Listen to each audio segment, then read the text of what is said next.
नमस्कार दोस्तों। आज के इस सेशन में अपन 4 फरवरी 2024 का जो भी इंपॉर्टेंट करंट अफेयर है उसको अपन डिटेल एनालिसिस और स्टैटिस्टिक्स जीके के साथ इस वीडियो में डिस्कस करेंगे। तो चलिए बिना किसी देरी के आज की क्लास को शुरू करते हैं। पहला क्वेश्चन क्या है, भारत किस देश से 31 MQ-9B ड्रोन और मिसाइलें खरीदेगा? यानी भारत कौन सा देश है जिससे 31 MQ-9B ड्रोन और मिसाइलें खरीदेगा? तो अमेरिका से। भारत अमेरिका से 31 MQ-9B ड्रोन और मिसाइलें खरीदेगा।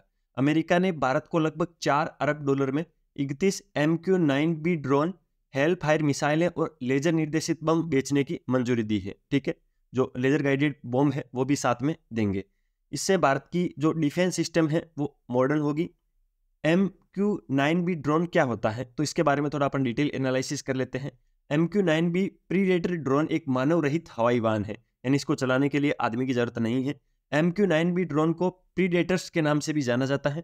इसका उपयोग खुफिया अभियानों के लिए किया जाता है। ठीक है, तो जो भी इंटेलिजेंसी के ऑपरेशन है उनके लिए इसका उपयोग किया जाता है। MQ-9B ड्रोन की कुछ खासियत अपन देख लेते हैं इस फोटो के माध्यम से। 35 घंटे तक लगातार हवा में उड़ने में सक्षम है।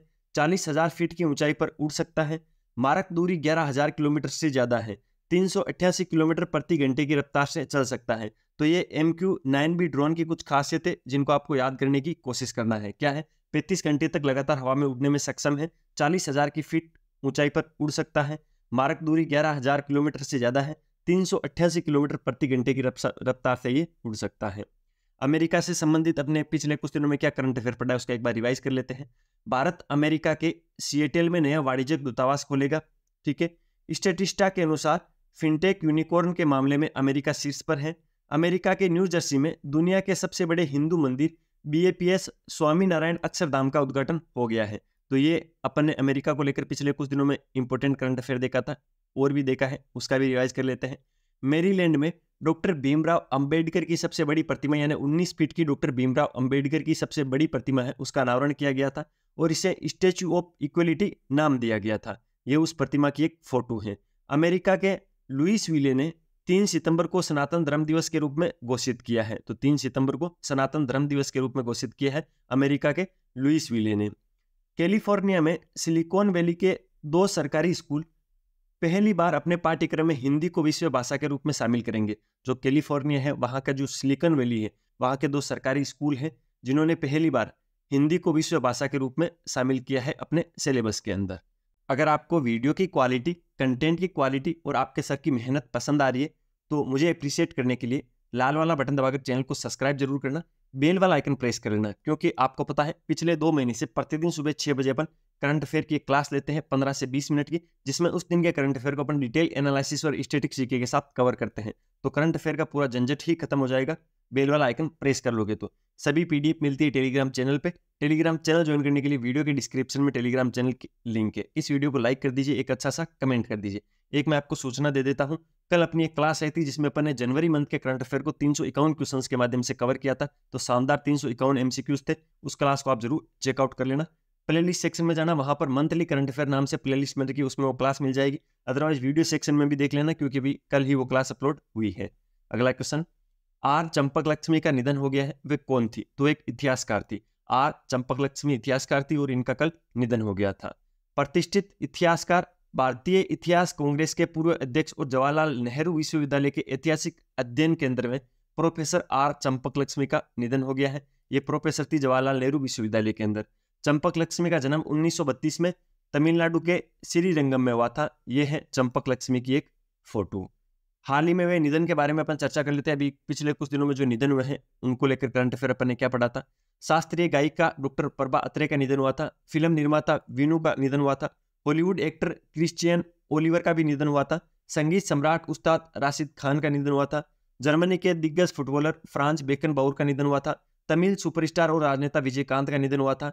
भारतीय अमेरिकी शिक्षाविद वेद प्रकाश नंदा का निधन हुआ था। तो निधन को लेकर पिछले कुछ दिनों में अपन ने ये इंपॉर्टेंट करंट अफेयर देखा था, जिसका अपन ने एक बार वापस रिवाइज मार लिया है। ठीक है, अगला क्वेश्चन, एक समुंदर मेरे अंदर पुस्तक को किसने लिखा था? तो वो लिखा था संजीव जोशी ने। संजीव जोशी की पुस्तक है एक समुंदर मेरे अंदर। इस पुस्तक का अनावरण कल हुआ था, कल इसका अनावरण प्रोग्राम था। तो इसको लेकर इंपॉर्टेंट चीजें क्या है, राष्ट्रीय सुरक्षा सलाहकार अजीत डोभाल और chief of defence staff general Anil Chauhan ने ब्रह्मोस एरोस्पेस के डिप्टी CEO संजीव जोशी द्वारा लिखित समुंदर मेरे अंदर लॉन्च की है। जो पुस्तक है एक समुंदर मेरे अंदर, वो संजीव जोशी की लिखी हुई है। संजीव जोशी ब्रह्मोस एरोस्पेस के डिप्टी सीईओ है और कल जब इसका अनावरण हुआ था तो उस प्रोग्राम के अंदर राष्ट्रीय सुरक्षा सलाहकार अजीत डोभाल और chief of defence staff general Anil Chauhan उपस्थित थे।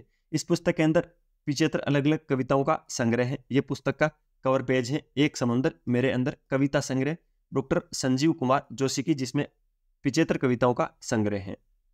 2023 की कुछ प्रमुख पुस्तकें देख लेते हैं। कौन सी पुस्तक किस लेखक ने लिखी है। एलन मस्क नामक जो पुस्तक है वो वोल्टर इसाकसन ने लिखी है। Nothing but the truth Rishabh Shah की पुस्तक है। Monsoon a poem of love and longing पुस्तक अभय कुमार ने लिखी थी। How prime minister decide Neerja Chaudhary की पुस्तक है। कृष्णा दे सेवंथ सेंस है वो A.K. भट्टाचार्य ने लिखी थी। India rising memorial of a scientist R Chidambaram और सुरेश गंगोत्रा ने लिखी थी। Vajpayee a ascent of the Hindu rights 1924 to 1977 Abhishek Chaudhary ने लिखी थी। इसके अलावा beyond cricket a life in many words C.D. Gopinath ने लिखी थी। NTR ए पॉलिटिकल बायोग्राफी के रामचंद्र मूर्ति ने लिखी थी। आजाद गुलाब नबी आजाद ने लिखी थी। इरफान ए लाइफ इन मूवी सुब्रा गुप्ता ने लिखी थी। रिफ्लेक्शंस नारायण वागुल ने लिखी थी। तो ये प्रमुख पुस्तकें थी। ये हैं आजाद पुस्तक का कवर पेज जो कि गुलाब नबी आजाद ने लिखी थी। सारी पुस्तकें आपको याद रखने की कोशिश करनी है। पिछले 2 महीने में अपन ने ये इंपॉर्टेंट पुस्तकें और इनके लेखक देखा था। ठीक है, घर पोर्टल की शुरुआत किसने की है तो NCPCR ने घर पोर्टल की शुरुआत की है। ठीक है, तो अपन इसको थोड़ा डिटेल में समझते हैं क्योंकि घर पोर्टल और NCPCR के बारे में आपको जानना जरूरी है। घर का अर्थ होता है गो होम एंड रीयूनाइटेड। घर जो शब्द था उसका अर्थ होता है गो होम एंड रीयूनाइट। घर पोर्टल को किशोर न्याय कानून 2015 और उसके नियमों के तहत प्रोटोकॉल के अनुसार बच्चों के उद्गार और घर वापसी की डिजिटल निगरानी को पता लगाने के लिए किया गया है।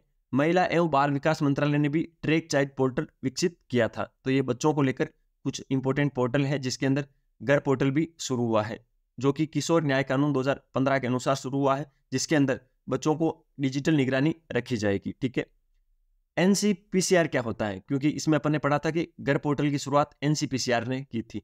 NCPCR का मतलब होता है national commission for child protection. NCPCR की फुल फॉर्म है राष्ट्रीय बाल संरक्षण आयोग, जिसको हिंदी में बोलते हैं, जिसकी स्थापना 2007 में हुई थी। वर्तमान में अध्यक्ष प्रियांक कानूनगो है। मुख्यालय नई दिल्ली में है। भारत में बच्चों के अधिकारों के संरक्षण के लिए एक महत्वपूर्ण निकाय है। ये उसका एक लोगो वगैरह है राष्ट्रीय बाल संरक्षण आयोग का। भविष्यो रक्षति रक्षिते इसकी टैगलाइन है, तो ये याद करने की कोशिश करना। और NCPCR की फुल फॉर्म होती है national commission for child protection. ठीक है, इसे 2005 के बाल अधिकार संरक्षण आयोग अधिनियम के तहत स्थापित किया गया था। किसको? NCPCR को। भारत सरकार का महिला एवं बाल विकास मंत्रालय इस संगठन का प्रभारी होता है। ठीक है, और महिला एवं बाल विकास मंत्रालय के भी वर्तमान में मंत्री कौन है? स्मृति जुबिन ईरानी। स्मृति जुबिन ईरानी महिला एवं बाल विकास मंत्रालय की मंत्री है। ये स्मृति ईरानी की एक फोटो है। ये अपन ने ऐप पढ़ा था, घर पोर्टल पढ़ा था। कुछ 2 महीने में अपन ने इंपॉर्टेंट पोर्टल और क्या क्या पढ़े हैं ऐप और पोर्टल। तो अपन ने एक कंज्यूमर ऐप पढ़ा था, उत्तर प्रदेश सरकार ने चालू किया था बिजली उपभोक्ताओं के लिए। ठीक है, आई स्टार टैलेंट कनेक्ट पोर्टल भी पढ़ा था जो कि राजस्थान सरकार ने शुरू किया था। साथ ही पोर्टल कृषि मंत्रालय ने शुरू किया था। AIS ऐप है वो आयकर विभाग ने शुरू किया था। कॉल बिफोर यू डिग प्रधानमंत्री नरेंद्र मोदी ने शुरू किया था। आब प्रेरी ऐप है वो IIT दिल्ली ने शुरू किया था। केवल प्रेरी ऐप है जो BSF गृह मंत्रालय ने शुरू किया था। जलदूत ऐप ग्रामीण विकास मंत्रालय द्वारा शुरू किया गया था। ई कुंभ पोर्टल है वो राष्ट्रपति द्रौपदी मुर्मू ने शुरू किया था। और स्केल ऐप है वो धर्मेंद्र प्रधान ने शुरू किया था। धर्मेंद्र प्रधान कौन है तो आप जानते हो, वर्तमान में भारत के शिक्षा मंत्री हैं। अगला क्वेश्चन, राजनीतिक पार्टी तमी जागा वेत्री कजगम को किसने लॉन्च किया है तो थलापति विजय ने। थलापति विजय ने एक नई पार्टी बनाई है, तमी जागा वेत्री कजगम। थलापति विजय को आप अच्छे से जानते हो, इस फोटो में देख के आप जान गए होंगे। ये अभिनेता है, सुपरस्टार है साउथ के। अभिनेता विजय ने राजनीतिक पार्टी तमी जागा वेत्री कजगम को लॉन्च किया है। इन्होंने कहा है कि उनकी पार्टी 2026 का तमिलनाडु विधानसभा का चुनाव लड़ेगी। ठीक है, तो ये इंपॉर्टेंट है, ध्यान रखना है। लेकिन उनकी पार्टी है वो आगामी लोकसभा का चुनाव नहीं लड़ेगी। विजय है जो पार्टी के संस्थापक और अध्यक्ष है, उन्होंने अपनी पार्टी की ओर से भारत निर्वाचन आयोग में पंजीकरण कराने के लिए 2 फरवरी को आवेदन किया था। ठीक है, तो इन्होंने जो भारत का निर्वाचन आयोग है वहां पर 2 फरवरी को पंजीकरण कर दिया था। तो अपन कुछ भारत के निर्वाचन आयोग के बारे में स्टैटिस्टिक्स जीके कवर कर लेते हैं। जो इलेक्शन कमीशन ऑफ इंडिया है उसकी स्थापना 25 जनवरी 1950 को हुई थी। यह देश में लोकसभा, राज्यसभा, राज्य की विधानसभा और राष्ट्रपति उपराष्ट्रपति के चुनाव का संचालन करता है। आर्टिकल 324 से 329 तक चुनाव आयोग से संबंधित प्रावधान दे रखे हैं। वर्तमान में मुख्य चुनाव आयुक्त कौन है, इंपॉर्टेंट है, ध्यान रखना है, राजीव कुमार। ये राजीव कुमार की एक फोटो है। और अन्य चुनाव आयुक्त है अनूप चंद पांडे और अरुण गोयल। तो ये स्टैटिस्टिक्स जीके इंपॉर्टेंट है। पॉलिटी में सबसे इंपॉर्टेंट स्टैटिस्टिक्स जीके यही है। इलेक्शन कमीशन ऑफ इंडिया, जिसकी स्थापना 25 जनवरी 1950 को हुई थी। इसका काम क्या होता है, तो देश में लोकसभा, राज्यसभा, राज्य की विधानसभाओं के विभिन्न चुनाव करवाना। आर्टिकल 324 से 329 तक चुनाव आयोग के बारे में प्रावधान दे रखे हैं संविधान के अंदर। वर्तमान में मुख्य चुनाव आयुक्त राजीव कुमार और अन्य चुनाव आयुक्त अनूप चंद पांडे और अरुण गोयल। मुख्य चुनाव आयुक्त को राष्ट्रपति द्वारा शपथ दिलाया जाता है। जो अभी वर्तमान में राजीव कुमार है, उनको शपथ भी राष्ट्रपति जी ने ही दिलाई थी। मुख्य चुनाव आयुक्त का कार्यकाल कितना होता है, 6 वर्ष या 65 वर्ष की आयु जो पहले हो। अगर 65 वर्ष की आयु पहले कंप्लीट कर लेता तो उसका कार्यकाल पहले समाप्त हो जाएगा। अगर 65 वर्ष की आयु कंप्लीट नहीं करता तो 6 वर्ष में उसका कार्यकाल समाप्त हो जाएगा। वर्तमान में अब 6 राष्ट्रीय पार्टियां हैं। अभी भारत में वर्तमान में राष्ट्रीय पार्टियां कितनी है, तो 6 हैं। कौन कौन से हैं, एक तो है बीजेपी, जिसका सिंबल है ये, ठीक है। एक है कांग्रेस, जिसका सिंबल आप जानते हो, राहुल गांधी वाली पार्टी, मल्लिकार्जुन खड़गे वाली पार्टी कांग्रेस। मार्क्सवादी कम्युनिस्ट पार्टी, ठीक है, मार्क्सवादी कम्युनिस्ट पार्टी है, जिसका सिंबल ये है, ठीक है। आपको आप सब जानते हो, ठीक है, ये रही आप। आम आदमी पार्टी, जिसकी फुल फॉर्म होती है। बहुजन समाज पार्टी, ये है बहुजन समाज पार्टी का सिंबल। और नेशनल पीपुल्स पार्टी, जिसका सिंबल ये है। तो ये वर्तमान के अंदर 6 राष्ट्रीय पार्टी है भारत के अंदर, ध्यान रखना है आपको, इंपॉर्टेंट है।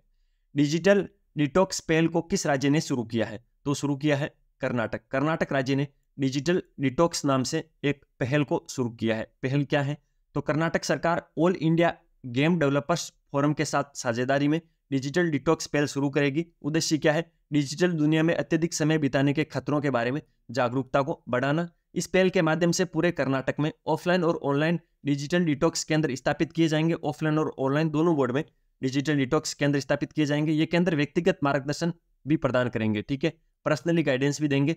जो भी अपन ज्यादा मोबाइल लैपटॉप वगैरह यूज करते हैं, उस यूज से क्या नुकसान हो गए उसके प्रति लोगों को जागरूक करने के लिए कर्नाटक सरकार ने all India game development forum के साथ एक साझेदारी की है और डिजिटल डिटॉक्स पहल शुरू की है, ठीक है। इसके अंदर पर्सनल गाइडेंस भी दी जाएगी। ऑनलाइन और ऑफलाइन डिजिटल डिटॉक्स केंद्र स्थापित किए जाएंगे। अगला क्वेश्चन जानने से पहले अपन थोड़ा कर्नाटक के बारे में स्टैटिस्टिक्स जीके कवर कर लेते हैं।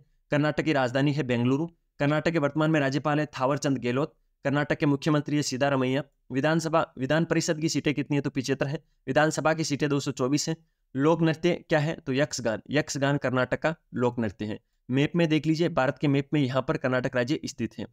अगर दिशा की बात की जाए तो यह है दक्षिण पश्चिम में स्थित है कर्नाटक, ठीक है। कर्नाटक के कुछ नेशनल पार्क हैं जो इंपॉर्टेंट है, बार बार एग्जामों में पूछे जाते हैं, तो आप उनको तैयार करने की कोशिश करना। बन्नेरघट्टा राष्ट्रीय उद्यान है, वो बेंगलुरु के अंदर है, बेंगलुरु कर्नाटक में है, आपको पता है। बांदीपुर राष्ट्रीय उद्यान कर्नाटक के अंदर है, ठीक है। नागरहोल राष्ट्रीय उद्यान भी कर्नाटक के अंदर है। अंसी राष्ट्रीय उद्यान कर्नाटक है, वो दांडेली कर्नाटक के अंदर है। और कुंद्रेमुख राष्ट्रीय उद्यान भी कर्नाटक में है। तो ये कर्नाटक के कुछ इंपॉर्टेंट नेशनल पार्क है जिनको आपको याद रखना है। कौन कौन से, बन्नेरघट्टा, बांदीपुर, नागरहोल, अंसी राष्ट्रीय उद्यान और कुंद्रेमुख राष्ट्रीय उद्यान, ये कर्नाटक के इंपॉर्टेंट राष्ट्रीय उद्यान है, नेशनल पार्क है। कुछ राज्यों की जो योजनाएं हैं उसका रिवाइज कर लेते हैं, जो पिछले कुछ दिनों में अपने पढ़ी थी। मुख्यमंत्री एकल महिला स्वरोजगार योजना उत्तराखंड सरकार ने शुरू की है। नंदन कानन योजना राजस्थान सरकार ने शुरू की है। राजस्थान की जो पुरानी सरकार थी, अशोक गहलोत की कांग्रेस सरकार थी, उसने शुरू की है। लेकिन अभी चुनाव हुए थे विधानसभा के राजस्थान के अंदर और सत्ता परिवर्तन हुआ था, वहां पर बीजेपी की सरकार बनी है और भजनलाल शर्मा वहां के मुख्यमंत्री बने हैं, ठीक है। अरुणोदय 2.0 योजना असम सरकार ने शुरू की है। स्टाइपेंड योजना केरल सरकार ने शुरू की है। मुख्यमंत्री शिक्षा पुरस्कार योजना उड़ीसा सरकार ने शुरू की है। हर घर आपूर्ति योजना गंगा जल बिहार ने शुरू की है। वन डिस्ट्रिक्ट वन स्पोर्ट्स योजना उत्तर प्रदेश सरकार ने शुरू की है। मुख्यमंत्री बाल आशीर्वाद योजना मध्य प्रदेश सरकार ने शुरू की है। अगला क्वेश्चन, भारत किस देश में अपने सैनिक कर्मियों को बदलेगा, तो भारत मालदीव के अंदर जो भी सैनिक कर्मी लगे हुए हैं उनको बदलेगा। उसका कारण क्या है, अभी आपको पता है भारत और मालदीव के बीच में रिश्ते में थोड़ी तनाव आ रखी है, चीजें अच्छी नहीं चल रही हैं, क्योंकि अभी मालदीव में नए राष्ट्रपति बने थे मोहम्मद मुइज़्ज़ू की ये फोटो है। मोहम्मद बनने के बाद भारत और मालदीव के रिश्ते थोड़े खराब हो गए थे और मोहम्मद ने पिछले महीने में एक स्टेटमेंट दिया था कि जो मालदीव के अंदर भारतीय सैनिक है उनको भारत हटा ले, उनको वापस भारत बुला ले। लेकिन भारत ने वापस अगला स्टेप क्या लिया है, तो भारत मालदीव में अपने सैनिकों को वापस नहीं बुलाएगा, लेकिन वहां पर जो सैनिक अभी वर्तमान में तैनात है उनको बदल दिया जाएगा, उनकी जगह नए सैनिक भेज दिए जाएंगे। उन सैनिकों को तो ले आएंगी बात, लेकिन भारतीय सेना के अन्य जवान वहां पर चले जाएंगे। भारत अपने सैनिकों को वापस बुलाने के बजाय उनकी बदली करेगा। इस प्रक्रिया का पहला चरण 10 मार्च तक पूरा किया जाएगा। भारत 10 मई तक 2 चरणों में मालदीव में अपने सैन्य कर्मियों को बदल देगा। मालदीव के बारे में कुछ स्टैटिक चीजें अपन कवर कर लेते हैं। मालदीव एशिया महाद्वीप में है, आपको पता है भारत भी एशिया महाद्वीप में है। ये भारत का मैप आपको दिख रहा होगा, ठीक है। भारत के दक्षिण पूर्व के अंदर यहाँ पर मालदीव देश है, ठीक है, जिसकी राजधानी माले है। राष्ट्रपति मोहम्मद मुइज्जू है। एशिया का सबसे छोटा देश है, जो एशिया महाद्वीप है, एशिया कॉन्टिनेंट है, उसका सबसे छोटा देश है, ठीक है। एक्वेरिन अभ्यास भारत और मालदीव के मध्य होने वाला एक इंपॉर्टेंट अभ्यास है, इसको 3 स्टार लगा लेना। जो एक्वेरिन अभ्यास है वो भारत और मालदीव की सेनाओं के मध्य होता है। अगला क्वेश्चन, विनय कुमार चौबे किस राज्य के मुख्य सचिव बने हैं? तो झारखंड राज्य के मुख्य सचिव बने हैं विनय कुमार चौबे। विनय कुमार चौबे हैं वो वरिष्ठ IAS अधिकारी हैं और उनको फिर से मुख्यमंत्री का प्रधान सचिव नियुक्त किया गया है। झारखंड मुक्ति मोर्चा JAM के नेता चेम्पई सोरेन ने झारखंड के नए मुख्यमंत्री के रूप में शपथ ली है, क्योंकि झारखंड के जो पुराने CM थे सोरेन साहब, उन पर ईडी ने छापा मारा था और वो जेल में बैठे हैं। तो उनकी जगह जो JAM पार्टी है, झारखंड मुक्ति मोर्चा पार्टी है, उसके मुख्य नेता चेम्पई सोरेन झारखंड के नए मुख्यमंत्री बने हैं और वहां के वरिष्ठतम IAS अधिकारी विनय कुमार चौबे को फिर से मुख्यमंत्री का प्रधान सचिव नियुक्त किया गया है। ये विनय कुमार चौबे की एक फोटो है। झारखंड के बारे में स्टैटिक चीजें अपन कवर कर लेते हैं। झारखंड की स्थापना 15 नवंबर 2000 को हुई थी। आपको पता होना चाहिए 15 नवंबर को झारखंड अपना स्थापना दिवस मनाता है। मुख्यमंत्री है चेम्पई सोरेन, राज्यपाल है CP राधाकृष्णन। विधानसभा की 81 सीटें, राज्यसभा की 6 सीटें हैं, लोकसभा की 14 सीटें झारखंड के अंदर है। बेतला राष्ट्रीय उद्यान झारखंड के अंदर स्थित है, ये इंपॉर्टेंट है, ध्यान रखना है। और ये भारत का मैप है, यहाँ पर झारखंड राज्य स्थित है, ठीक है, तो आप देख लेना इसकी लोकेशन। अगला क्वेश्चन है, अंतरिम केंद्रीय बजट 2024 में 9 से 14 वर्ष की बालिकाओं के लिए किस रोग के टीकाकरण की घोषणा की गई है? तो सर्वाइकल कैंसर, जो सर्वाइकल कैंसर रोग है उसके लिए टीकाकरण के लिए घोषणा की है 9 से 14 वर्ष की बालिकाओं के लिए अंतरिम केंद्रीय बजट 2024 के अंदर। जो केंद्रीय बजट आया था, अभी अंतरिम केंद्रीय बजट आया था, उसको लेकर एक क्वेश्चन कम से कम और अधिकतम 2 क्वेश्चन प्रत्येक एग्जाम में पूछा जाएगा। इंपॉर्टेंट होता है बजट हमेशा ही। तो बजट के लिए मैंने एक अलग से सेशन लिया है आपके लिए, 20 मिनट की एक क्लास है, जो कि अभी मैंने 2 दिन पहले ली है। बजट जिस दिन आया था उससे अगले दिन ली थी। उस क्लास को आप जरूर चेकआउट करना। उस क्लास के अंदर पूरे बजट को मैंने अच्छे से आपको समझाया है। तो उस क्लास की लिंक मैं वीडियो के डिस्क्रिप्शन में भी डाल दूंगा। अदरवाइज आप प्लेलिस्ट सेक्शन में जाके करंट अफेयर के सेक्शन को ओपन करोगे तो उसमें मिल जाएगी, नहीं तो वीडियो सेक्शन में भी जाके देख लेना, क्योंकि अभी ये 1-2 दिन पुरानी ही क्लास है, ठीक है। तो इस क्वेश्चन के प्रीपेक्ष में राइट ऑप्शन तो सर्वाइकल कैंसर ऑप्शन नंबर 3 चला जाएगा। ये सर्वाइकल कैंसर क्या होता है? तो वित्त मंत्री सीतारमन ने कहा कि सरकार सर्वाइकल कैंसर की रोकथाम के लिए 9 से 14 वर्ष की आयु वर्ग की लड़कियों में वैक्सीनेशन को बढ़ावा देगा, ठीक है।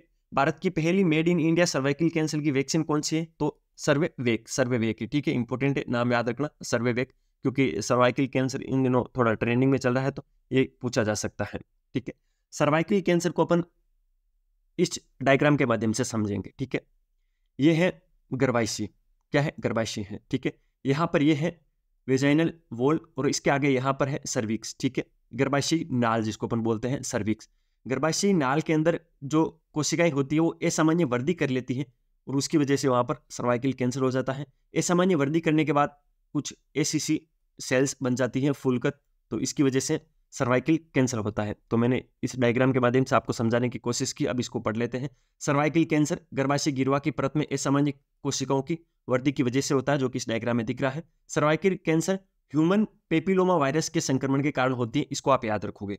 ह्यूमन पेपिलोमा वायरस जिसको HPV बोलते हैं, उसके संक्रमण के कारण सर्वाइकल कैंसर होता है। तो ये था आज का इंपॉर्टेंट करंट अफेयर।